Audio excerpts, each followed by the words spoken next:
Hello watch enthusiasts! Now today I'd like to produce a very well needed State of the Collection video after 6 months since my last instalment. And this is a video which I was debating whether to produce, but I thought actually it would probably be worthwhile bearing in mind the fact that I have a few watches which I haven't spoken about in the long term in terms of long term ownership, and a few new pieces which actually haven't been shown properly in terms of a later review and a later showing, whilst I have one piece over here which doesn't actually belong to me, which I'd like to show as well because it's a magnificent example of an unrestored and completely original new old stock, almost new old stock Omega from the 50s. And so here we have, of course, my collection, and I've spoken about a lot of the pieces here before, really at length in fact, from my early Tissot through the Longines, and the Gino aussi, which brought out quite a bit of debate and discussion, with of course my Seiko mod, my Seamaster 300M, Zin 104, my newest acquisition being the Seiko Marine Master 300, and this interesting little old glycine with that Omega, and this beautiful Baume & Mercier. Now the objective of this video is very much to be able to discuss these watches in a more open manner, in the sense that during a review in the few weeks that lead up to a review, I'll try and get the best idea of how a watch wears and how a watch feels on the wrist. However, I feel that it does take significantly longer to get a really good feel for the ownership of a watch, and just the general understanding of how a watch is to live with in terms of its details, its quirks, perhaps its shortcomings, but also with regards to what one really loves about them. And so that's very much something I'd like to brush on in this video. But also with regards to vintage watches, which I have over here, I would like to point out that I will be bringing back vintage watches to the channel because I've received quite a few questions and comments about this, the fact that I haven't been speaking about vintage watches for a while. However, I will be bringing that back into the channel in terms of a buying guide, and something to really give an idea of what is available on the market. Because the market is ever changing, and inevitably when one starts speaking about watches, their value goes up. But I think there are still very many gems that haven't yet been uncovered, and which offer a great deal to the consumer and watch lovers alike.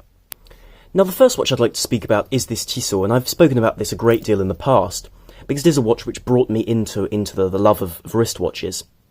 And it's a watch from a brand which I feel today is a peculiar case,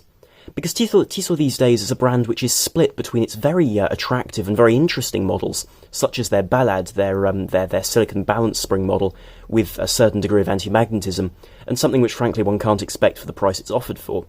And also pieces like, for example, their 1936, which is a gorgeous reimagination of one of the early pocket watches converted into wristwatches with soldered or welded lugs. But however, on the other side of things, one has pieces like, for example, their Swatch movement models. And these come in a variety of variations, but they're the models that use the V8 style of movement used in, for example, the Swatch System 51, which are not particularly serviceable movements. They're movements which, frankly, are below par in terms of their specifications by comparison to the ETA 2824, for example, which one sees in this watch, albeit somewhat covered, as you can see, by that smaller exhibition caseback. But certainly, I think Tissot are a split brand, and one with a personality which is sadly lost a bit these days, but which I think still holds a lot of potential if it's allowed to move away from those, frankly, quite uninteresting models with those subpar movements, at least in my eyes. But this is a piece which was produced a while back, actually, and was a very early watch of mine. But this is one which I still love to this day, though I must admit it doesn't get quite as much wrist time as it perhaps deserves. And it's designed in the style of older women's wristwatches, albeit some men's wristwatches did have this style, and I love the stepped lugs, as you can see. And of course the very narrow 16mm strap is another quirk, because this is a woman's watch, but I think wears equally well on a man's wrist, simply if one accepts that it is just shy of 36mm in diameter. And of course one has it in fully polished stainless steel with that quite rounded and large bezel, which I think frames the sapphire crystal very nicely, and allows you one to peer in and see that semi-skeletonized dial very, very well, which also features the quirk of being enamelled, as you can see, in black, which gives a wonderfully glossy aesthetic, which I must say I love. Of course this is a piece which probably won't appeal to most people, because it is quite an acquired taste, and a watch which is very different from other pieces in both my collection, and in the watch world in general. But I love the involvement between the movement and the exterior of the case, in those forms, those shapes, and of course the movement has this gilt colour, which again helps with the design very, very well. And I think also balances out those beautifully polished and applied numerals very, very well. And I think for the original price, which was just shy of £500 when this was being sold, and I believe this watch still is sold, but indeed back then at that particular price range, I think this is a very interesting model and one which offers a great deal for those who enjoy this older style of vintage style of dress watch, which it certainly does appeal to. Now, whilst I have some reservations about Tissot's sales model and indeed design model at the present time, Longines is a brand which I have the utmost respect for and I think which has grown brilliantly in the last few years. Because this is of course my Longines Conquest heritage and is a piece I adore in the collection. It's a wonderful, wonderful example. And indeed was owned by someone else before me. This watch wasn't new when I came across it and added it to the collection. And it has seen its fair bit of beating. As you can see, it has a bump there. And the crystal, which is, as you can see, a beautiful plexiglass crystal, has been scratched somewhat, although that can be polished out very easily. And of course the caseback has that beautiful enamelled Longines automatic symbol in the centre, as this Conquest model would suggest. And I think when this watch was released, this was a brilliant choice for Longines, because it's a timepiece which at 35mm is exactly the size of the original, and has exactly the same proportions, and in many ways is a replica of its predecessor, the original Conquest, from the middle of the 20th century. However, that watch will of course have its drawbacks by the fact that, for example, its movement on the original, though extremely well made, will be more difficult to service than this ETA 2824 model. And likewise the seals will be damaged on that, whereas this will still retain a certain water resistance. And I do say that in the loosest of senses because, of course, this watch isn't designed to go near water, but can survive the odd splash if one's washing one's hands, for example. But it's a piece which offers exactly the pleasure and the enjoyment of the original, without any additional vintage touches or flair to try and bring it into the past, but simply celebrates the brilliant design which was seen in the original, in this far more conveniently owned package with a wonderful domed sunburst dial. And of course Longines is a brand which has very much moved towards its vintage offerings. And Longines is a brand also still trapped in the Swatch group below Omega, which I think is a shame because of course they competed with Omega very fiercely in the past, along with frankly their competition for Rolex. And this is a watch which is beautifully manufactured, and perhaps not manufactured to the standards of a £5,000 or £6,000 Omega, but frankly I wouldn't expect it to for about £800. And of course the price of this piece has gone up, but nonetheless offers a wonderful amount of watch to the owner. But rather Longines, not Omega. Longines moves in recent years with regards to, for example, the Legend Diver, also their diving chronographs with their proprietary movement based on the Velijoux base, albeit manufactured by ETA for them, with its tricompax layout and its manufactured design to feature an automatic winding rotor, as well as the fact that it also features a column wheel, which is brilliant to see and frankly is incredibly rare for the price at which they offer watches, like, for example, their Avigation Big Eye, with its wonderfully clean dial and design. And so I think Longines are a brand doing immensely well at the moment, and which I really do hope continue in the future, because they're one of those brands that just keeps on consistently getting it right with new models, whilst other brands flounder a bit at the present time with this strange world of vintage and vintage-inspired timepieces. Now, it's just started raining quite heavily outside, so I do apologise for the additional crackling or noises you might be hearing from the microphone, though I apologise for this because I can't really do much about them. However, I do think this watch in its fully polished case and beautiful caseback is a fantastic piece to own, and of course one which sits on the wrist extremely well despite its small size, as you can see. And my wrists are sort of somewhere medium, if you will. They're around 6 3/4 to 7 inches, depending on the temperature outside. But this watch still fits extremely well, and thanks to that large dial in relation to its case, it allows the watch to still have a certain masculine charm that maybe wouldn't be expected from a watch of this style. Now, the next watch I'd like to talk about is one which has caused a deal of controversy and which I've owned through this. And I'll be completely honest, I did get a discount when buying this watch as a result of the fact that it is a piece which was produced for review. And so this is the Jeannot Ocean Rover. And as you can see, it is a very, very clear 16610 Rolex Submariner homage. And the design of it is derivative, there's no arguing with that. And I think once one gets over this, however, the quality here is just unbelievable. And really that's why it's remained in my collection, because I bought it originally for sheer curiosity, because I'd heard so much spoken and said about this watch that I thought it would be worthwhile at least getting hold of it, and maybe selling it on if I changed my mind about the watch, and simply after the review decided it simply wasn't to fit in the collection. But it's a watch which I in the end enjoyed so enormously that I've kept it. And I've used it sort of quite extensively for its purpose as a dive watch, if you will, in salt water, and it's served me extremely well with a very accurate bezel which presses in and then turns, which has a very, very good action to it, and for the price, frankly, is remarkable. The quality of the brushing and the finishing on the case is also excellent, if my camera will, of course, focus. but as you can see, it's very, very fine, much finer than one would expect for this price range, and finer than a lot of other brands produce it for this price range, whilst the case itself, in its polished form, as you can see, is very, very clear, very, very crisp, and to a mirror finish. Of course, the hands as well are subtly curved over their top, and also feature a wonderful amount of luminescence, which is seen on this watch and has been commented on quite extensively. And naturally, the design of this watch is going to draw a certain criticism, and I don't blame it, because I can certainly understand how a watch which is of a certain price, and certainly around the $1,000 mark, already being an homage to something, is a difficult market to stand in and tread in. But I think this watch does a remarkably good job if someone wants to have that style of a Submariner, but with the assurance that it's a modern watch rather than buying a vintage Submariner, which would have these proportions and this style. And then, of course, one has the mil-sub aspect of having those sword hands instead of the conventional Mercedes hands, which is slightly different with that second hand as well. And it's a piece which can easily be criticised, and I think I can understand why. But with a good quality movement, which, again, is not a Swiss movement, it's manufactured by a variety of companies in the US with Swiss springs. It's a movement which winds extremely smoothly, hacks, hand winds, and provides a general use, which has impressed me enormously.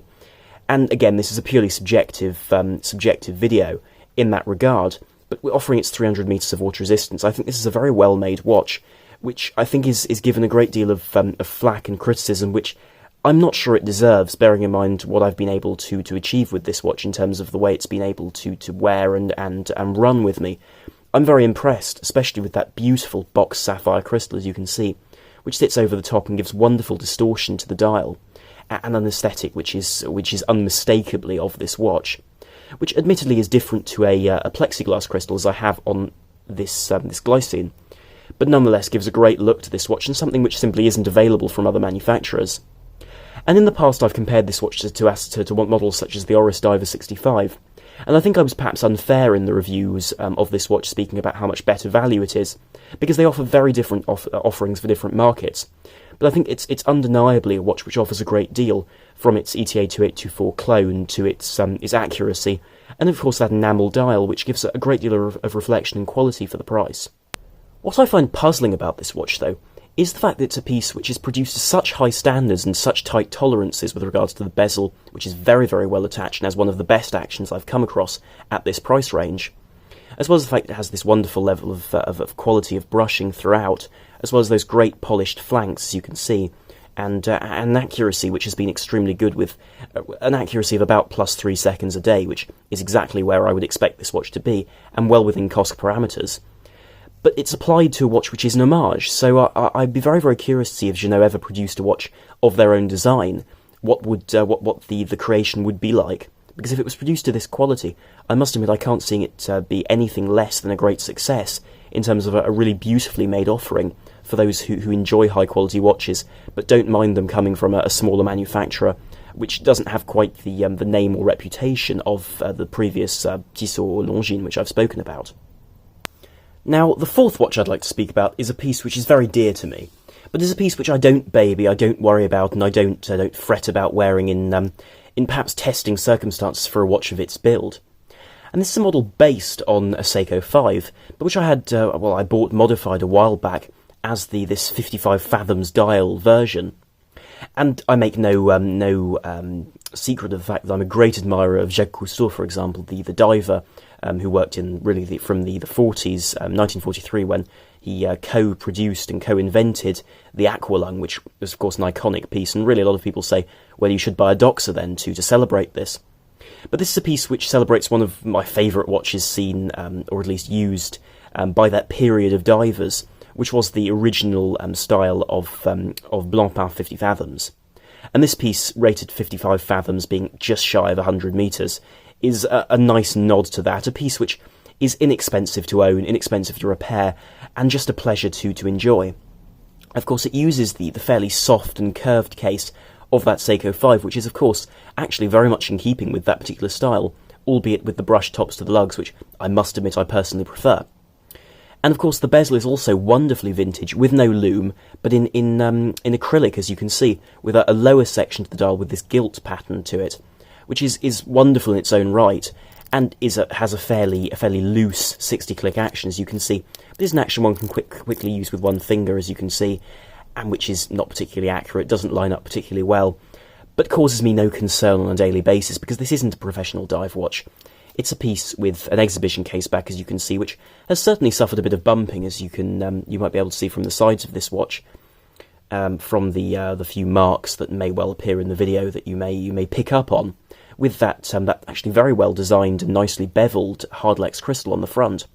And of course this watch does also lose its day-date complication in favour of simply having a no-date setup, with the original hands.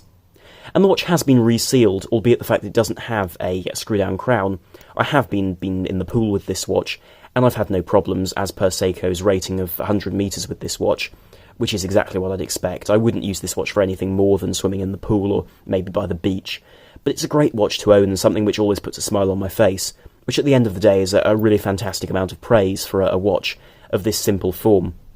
And some people might say, well, it's real sacrilege taking a diving brand such as Seiko and modifying it in this regard.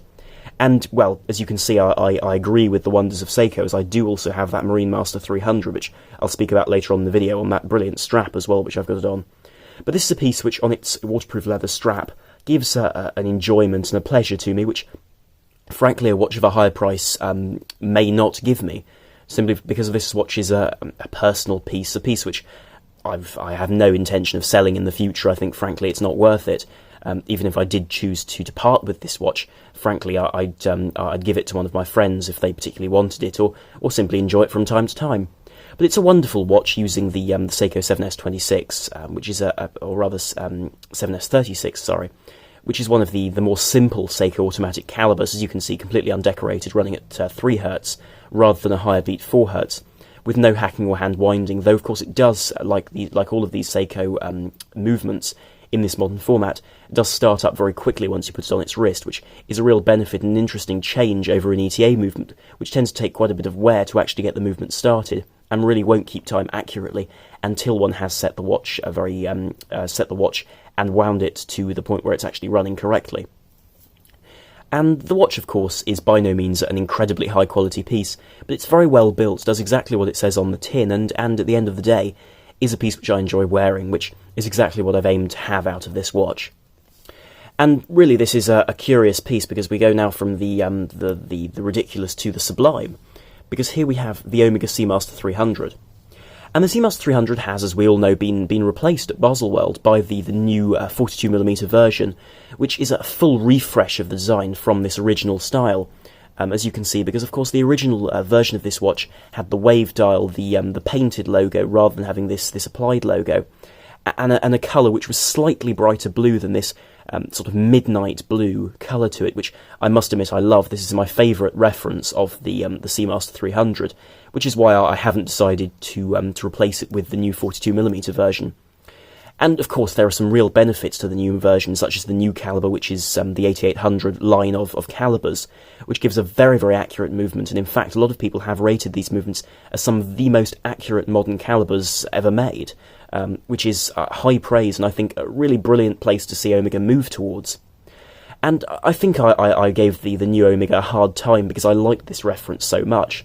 But at the end of the day, this is really the last of the Omega Seamasters to feature the older style of caliber, which is based on the ETA 2892 and is that Omega 2500 movement, but with that coaxial escapement. And so to me that marks a certain place in history with this watch, because it's a piece which celebrates several aspects of Omega's history. For example, we see those plongeur hands now skeletonized, hands that go back to the 1970s with Omegas, again to that period of dive watches which I really do appreciate. And then one has the helium escape valve, which matches the crown very well, apart from that slight lip, as you can see on the winding crown,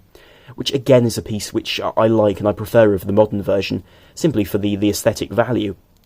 And the watch itself is a piece which could very much be any other reference of Seamaster 300, but in my eyes works very well with that glossy black dial, without the waves, which personally were never my particular style. But in terms of the diving credentials of this watch, they certainly are there, with a 300 metre water resistance, though I must admit I have heard that these watches are tested to well over 400, despite the fact that the ISO requirement is for them to be tested to 25% more than their depth rating, which would make the test depth for this watch 375 metres. then of course one does have the helium escape valve, which is a piece which in this day and age isn't necessarily a necessity, even for saturation divers with a lot of seals and case solutions which can survive submersion and saturation diving without the build-up of gas and helium, in fact, inside the case. Then, of course, the caseback, unlike the modern version, does still feature the closed caseback without the exhibition view into the movement, which again is a very subjective opinion, but I do love that Seamaster hippocampus on the back, which is something which I think is such an iconic look to an Omega, which I really do love. Of course, the lume on this watch is a curious affair, because we have both a style of blue luminova as well as green, with the blue adorning all of the indices as well as the hour hand and the second hand, whilst the minute hand and the pip on the bezel, which incidentally is also shrouded under sapphire as you can see, allows the watch to have a dual colour luminescence, because of course the hour hand and the second hand have nothing really to do during a dive with that bezel, whilst the minute hand will be what you'll be keeping track with, so having the same colour of luminescence really is a blessing. And the bezel itself is also very well crafted from ceramic, something which has been improved on in the modern version with the use of a sort of enamel for the indices to give them a greater longevity and to give them a whiter colour, which I think is a very good idea. And of course this is a 120 click bezel, which gives a very crisp, very clear action, which actually gives a surprising amount of grip from that scalloped edge. Whilst a lot of people complain about it not being particularly grippy, I must admit I've never had such problems with it, though that may well simply be my case. But nonetheless, it's a beautiful watch with a charm of its own, which I enjoy immensely. And one thing a lot of people have asked about is the bracelet. And I think it is worth noting that the bracelet on this watch is excellent. Of course, I have it on the leather strap to match the colour, which I've had for a heck of a long time, this strap. But the bracelet is an excellent piece and does offer a great deal of comfort, more comfort, in fact, that I've seen from other bracelets and straps, with an ease of adjustment which really is brilliant. But my personal preference, I must admit, is the strap, because sadly this watch sees far more of the desk diving style of wear than its use in the sea. So this really does offer a more comfortable and more variable style than the bracelet in my particular lifestyle. Now this next piece is a model which has become a real legend in the watch collectors community, and in some ways I think has raised Zinn as a brand to a level which has made it not mainstream but far more publicly appreciated than previously was the case. And this is the 104 with the white dial. And the conventional black dial version was always an attractive watch but never quite caught my eye. By contrast, this white dial model was immediately a piece I wanted to add to the collection. With its fantastic glossy surface, this is a model which combines that polar look of white dial watches, which in this porcelain-coloured enamel white gives the dial an incredibly crisp white colour, which is not off-white, it's an exact white, which is a wonderful look, and gives it a sort of a snow colour. I'm pleased they kept the black bezel though, because I think it offsets it very well and does help with legibility. But this 41mm watch is a real pleasure to own. It's a piece which is so well manufactured. I mean, they've thought this watch through so extraordinarily well, and it's a piece which is manufactured to standards which I think a lot of people don't quite appreciate if they haven't owned the watch for a while. Because it's a model which is, as you can see, for the most part polished throughout its case with these wonderful bevels along the sides of the lugs, and of course the exhibition caseback showing that brilliantly regulated Solita movement, which is an ETA 2824 clone, but gives a wonderful look through the back, as you can see, as all those plates have been very well decorated and catch the light beautifully. The surface of the back is also porthole styled, as you can see, which I love, with those six slots for the removal of the back. And of course the watch does retain a certain anti-magnetism, despite this exhibition caseback inherently due to the build of the movement. Now the watch itself is of course a pilot's watch, but thanks to a 200 metre water resistance, this watch is very wearable throughout daily activities and whatever you choose to do. And the bezel is, of course, as it's a pilot's watch, not a dive watch, bidirectional and moves in single-click increments, thanks to the use of ball bearings within the bezel, within this captive style of bezel, as you can see, which means that if you knock the bezel, it won't be knocked clean off the watch, which is a real benefit and I think a concern for a lot of people, bearing in mind a lot of watches simply have the bezel held on by a gasket or seal, which keeps it in place. And of course, I've spoken about the dial and its wonderful look, but it gives those fantastic windows to give the German and English calendar for the day of the week, and of course the date. The watch does also have an instant change date at midnight, as well as those wonderful syringe hands, which give a fantastic legibility actually to a watch which I would have thought wouldn't have as good legibility as some other watches on the market. Now, the watch itself is a piece which is bafflingly versatile, because thanks to that polished aspect, I think it can actually be, dare I say, worn with a suit. Of course, one can wear any watch with a suit, but I think this works particularly well thanks to its relatively slim case, and the fact that domed crystal takes up from the bezel very, very well, which is also subtly domed, as you can see, to catch the surface of the watch very, very well, and allow it to look very, very attractive. And bearing in mind this watch comes in at the more affordable end of Zinn's models, without many of their technologies, their proprietary technologies, it is still a watch which I appreciate, and is a watch which I must say has made me look at a lot of Zinn models higher up in the range of potential additions to the collection, which I had the pleasure to look at the Page & Cooper event in London a few weeks ago, which has been spoken about on their YouTube channel, which it really was my pleasure to attend, and it was a real privilege to be able to speak to viewers, and indeed the Zinn themselves, as well as Larco, Chrono Swiss, as well as Melbourne Watch Company, a variety of brands in fact, who were there, which was a real pleasure, and allowed me to appreciate a lot of products which I hadn't had the chance to look at personally, and which changed my opinion on a lot of things very, very closely and clearly. And so this is a watch which is of brilliant quality and a wonderful, wonderful looking piece. And here it is on this Finwatch straps, ammo style of watch strap, which is produced from the ammo pouches from the past. This is a very old piece of leather actually, and I'll be reviewing this strap along with one other next week in fact, to continue these straps, which are a new range, a different line from the brand, but which I must admit I'm not being paid to review at all, but which is a line of straps which I respect enormously and which I like a lot, and as you can see it's being worn on my personal watch.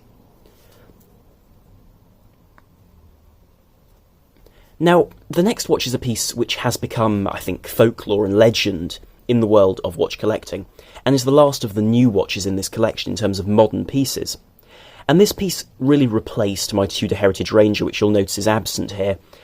because that was a watch which I enjoyed a great deal for the year I had it for, and a lot of people did say, well, that I was completely mad selling a Tudor for a Seiko, although I must admit I think they were wrong.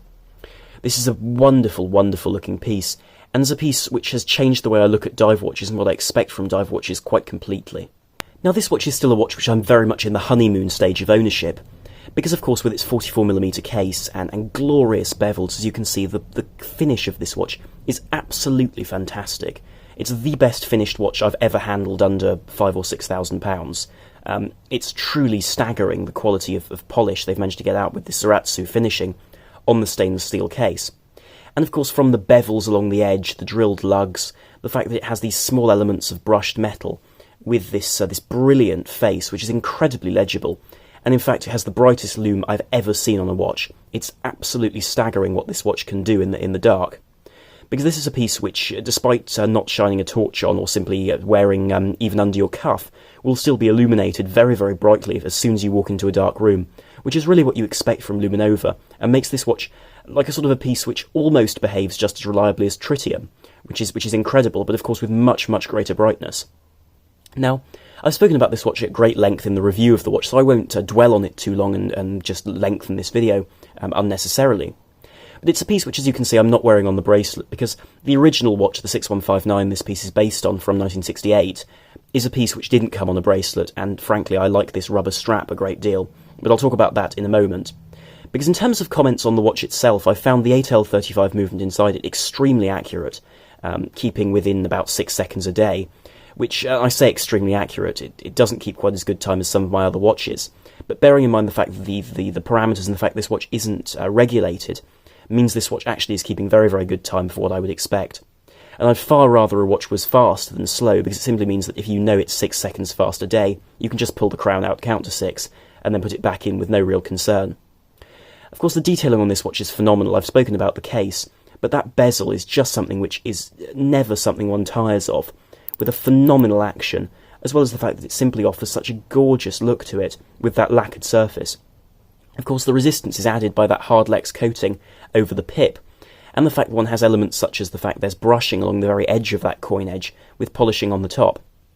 And some people have asked about scratch resistance of the hard Lex and of the bezel, and so far I've put no scratches whatsoever on it.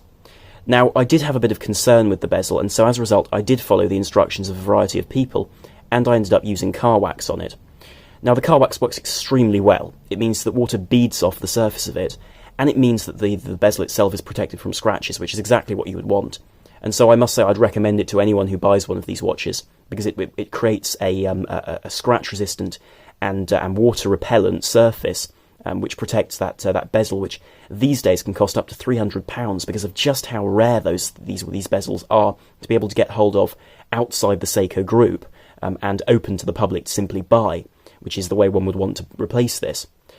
And of course one has the issue of the fact these watches are now discontinued, which is a real shame because I think it was a glorious piece in the Seiko line. And of course with that wonderful black dial and that domed hardlex, I've had no problems so far with the hardlex in terms of scratch resistance, whilst the case itself, as you can see, is currently scratch-free, despite the fact that the watch has been worn with a great deal of abandon, really, and no real concern, which is brilliant, I think, to be able to have a watch that you can relax about with such a large, robust case. And of course with that monoblock case, which allows you to go, well, obviously I probably never will, but allows the saturation diving aspect of this watch to come through, despite the fact that this watch doesn't have a helium escape valve, is, from my perspective, a technological feat and something that I really appreciate from a consumer's perspective. And of course the dial shield coating has been extremely successful as well, in terms of mitigating the damage of just simply daily wear, and allowing the details of this watch to remain very clear and crisp. Now, with regards to the strap I'm wearing this watch on, you will have noticed this isn't a conventional Seiko style of strap, and it isn't the bracelet either. Now, I think I've mentioned the bracelet isn't something I particularly wanted to wear on the watch, just because, well, firstly, I'm not a bracelet sort of person. Though the bracelet is very well made and highly adjustable, it just wasn't for me. I'm just not the sort of bracelet-wearing person. They just don't particularly appeal to me in terms of the way they wear, and so I prefer straps. And the Seiko strap itself was very good quality, but just a bit thick and a bit stiff for daily wear in terms of use on the wrist, and just took a bit of breaking in. Whereas I came across this, which is this perforated rubber strap, which behaves a bit like sort of tyre tread and tyre rubber, because when you get it new it does rub off onto your clothes and so on, and gives these nasty black marks. However, what this strap is extremely resilient. It's very, very tough. And I bought it on eBay, in fact. You should be able to find these quite easily. And admittedly, they're not the best straps for wear with, for example, cuffs, because they will dirty the surface of shirts. But otherwise, these are extremely resilient, and I think complement the watch brilliantly in terms of giving it that sort of tooly, but vintage look, that tropic strap look, but with the security of wear via the spring bars in the same way as a NATO strap, in this case more like a Zulu strap. And admittedly, the spring bars on this watch are shoulderless, so they're quite difficult to change unless you stick a tool through the drilled lug. And whilst this is more secure in terms of wear on the wrist with these extremely resilient spring bars, it means that a single piece strap is more convenient for general use, and as a result, that was the choice for this timepiece. Now, finally, I'd like to speak about the vintage watches in my collection to the far right. And these pieces come in a variety of styles, from this dive watch to a very simple dress watch to a far more structured dress watch. But of course, the first I'd like to speak about, because it draws on rather nicely from that Seiko, is this glycine. And this piece would have been manufactured in the early 70s, and creates a style which is quite striking, to say the least. It's 38mm square, as you can see, but with that circular dial, and of course the bezel, which is rather well, if I just put my hand behind it to allow it to focus, is actually sunken into the case, and provides a very, very interesting aesthetic, and allows that wonderful box acrylic crystal to rise high above it. Now, the bezel itself is fairly worn, and its action is quite tight by this point, quite stiff in fact, and doesn't turn very easily, but it does turn bidirectionally, as it would have in the day. The dial of the watch is still in beautiful condition, actually. It's an original matte black with the glycine logo, and no marks of clear refinishing at all. One does see very heavily aged tritium on both the dial and the hands, where it's simply aged and broken down. But I think this only adds to the charm of the watch, and the fact this hasn't disrupted the rest of the dial is good to see. And the date wheel is also in very good condition on this ETA 2783 that this watch runs. Now, it's worth noting the movement wasn't in brilliant condition when I got hold of it. Notably, the rotor bearings, for example, were badly worn, and so as a result the rotor was wobbling around all over the place in the back of the watch, and wasn't rotating laterally the correct way, but rather was bumping backwards and forwards in the direction of the case back in the movement. So with a new rotor, and incidentally I have kept the original rotor, it's running extremely well, with a decent level of accuracy, and in fact keeps time very, very well. And it runs at the lower beat of 3 Hz rather than the 4 Hz of conventional modern watches, but still appears to be a very interesting movement and is manually wound, as well as being automatic. The case is in great condition, if you consider a complete lack of repolish in great condition, because it still features the brushing on the top of the case, and then polishing on the sides along those very, very sharp and crisp bevels which still exist in their original form. Because whilst this watch has a great deal of bumps and dings, as can be seen behind the case, for example, it is actually in very good condition in terms of not having any rust occur on the inside of the case, or any corrosion, whilst also it hasn't been refinished, which inspires a great deal of confidence. And just a few weeks ago I found a piece with a very similar case from a different manufacturer for a great deal more in new old stock condition. But I must say, for this piece, which I was considering swapping for it, I must say I find this too charming to part with, thanks to its history and the way it's changed over time. And of course the watch itself is a piece which should be relatively easy to service, thanks to that fairly generic ETA 2783 movement, as opposed to something far more exotic. And the caseback itself, as stated there, as well as on the dial, suggests the watch originally was a 200-metre diver. However, today I must say I find that depth rating impossible, really, bearing in mind the condition of the seals, though I would want to have this watch pressure tested before it was taken anywhere near water, if I ever chose to. But a very interesting little piece which has made me rethink my way of going about watches, with a far more delicate style on this old style of plastic strap, which came with the watch in fact, but which I couldn't find any curved end links for until quite recently, and which I think complements the watch very well. Now, the next watch actually isn't the next one along, it's this one, which is the Baume & Mercier, which I've owned for a while. And this is a beautiful 18-karat gold piece from the early 70s, with a micro-rotor movement, which only complements this style even better. And it's an extremely slim watch. Whilst the case itself is only 34mm in diameter, you can tell just how slim the case is. Then, of course, one has the crystal, which is again a box acrylic crystal with a cut-out style of Cyclops. By the way, I do apologise for the noise in the background. The rain's extremely heavy today. But the dial itself is a beautiful champagne, as you can see, with a sunburst and that centrally inset style of second and minute track running around the inside of the dial, with Baume & Mercier, Genève and Baumatique on it with the logo. The date also on that in that date window, which is also beveled on that champagne disc, matches the dial wonderfully, and again shows the attention to detail and care taken when making this watch originally. Whilst the bezel, which is this fluted style, is in very, very good condition, considering how easily the gold wears down and becomes soft. And the watch is in great condition, really, for its age, and offers something a bit different to a contemporary Datejust, or Day-Date from Rolex, admittedly for a much lower price, with a style which is perhaps not from as illustrious a brand, but is still a beautiful piece and something I always enjoy seeing and taking a good look at whenever I get the chance. And the final watch I'd like to speak about is this Omega, because this shows an aspect of Omega's past which I'd love to see return, which is this world of these rather curious vintage gold dress watches. And I don't in fact own this watch. It's owned by a relative, and is a manually wound Omega dress watch from the mid 20th century. Of course, with a very simple sort of slightly off-white dial, which is in immaculate condition. All those the only marks you see are in fact on the inside of the crystal. There's a small hair on the inside of the crystal. And the movement itself runs extremely well, though one can see that the second hand jumps a bit because it is an indirect drive to that second hand rather than having a direct drive.